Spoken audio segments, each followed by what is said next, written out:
sarkon járnánk, bálnákkal úszhatnánk, cipő nélkül ballatnánk. Ha épp a déli sarkon járnánk, figyelj! Mert ha pingvin táncot táncolunk, mi is pingvinné válhatunk. A jégen hason csúszhatunk, a vízből halakat farhatunk. De most ülünk élve, togyogjál, körbe-körbe forogjál, szárnyat csapkod, a lábad rázd, ilyen egyszerű ez a pingvin tánc. A hóban alhatnánk, hideg lenne, de mi nem fáznánk, ha épp a déli sarkon járnánk. Jaj!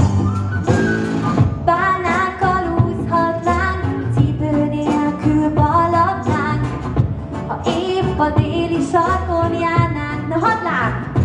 Mert ha pingvin táncot táncolunk, mi is pingvinné válhatunk. A jégen hason csúszhatunk, a vízből halakat farhatunk. De most üröngélve togyogjál, körbe-körbe forogjál, szárnyat csapkod, a lábad rázd. Ilyen egyszerű ez a pingvin tánc. Tánc, tánc, úgy tűnik időt találsz, megőrülsz, amikor pingvint látsz. Ugye megleshetem majd én is azt, hogy mennyire hideg a déli sark. Jaj, nézd, nézd, ahogyan változom át, megcsodálja az egész család. Mert csapkodok, mert táncolok, mert fekete-fehéren pislogok. Na gyerünk! Körbe, csapkod, rázd, vissza!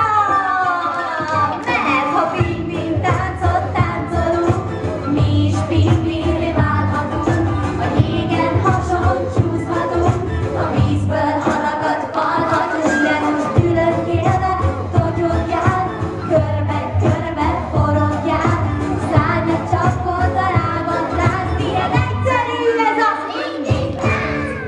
Hát szuper ügyik voltatok, egy nagyon nagy tapsot szeretnék kérni ezeknek a nagyon ügyes gyerekeknek. Meg is lehet hajolni, úgy bizony.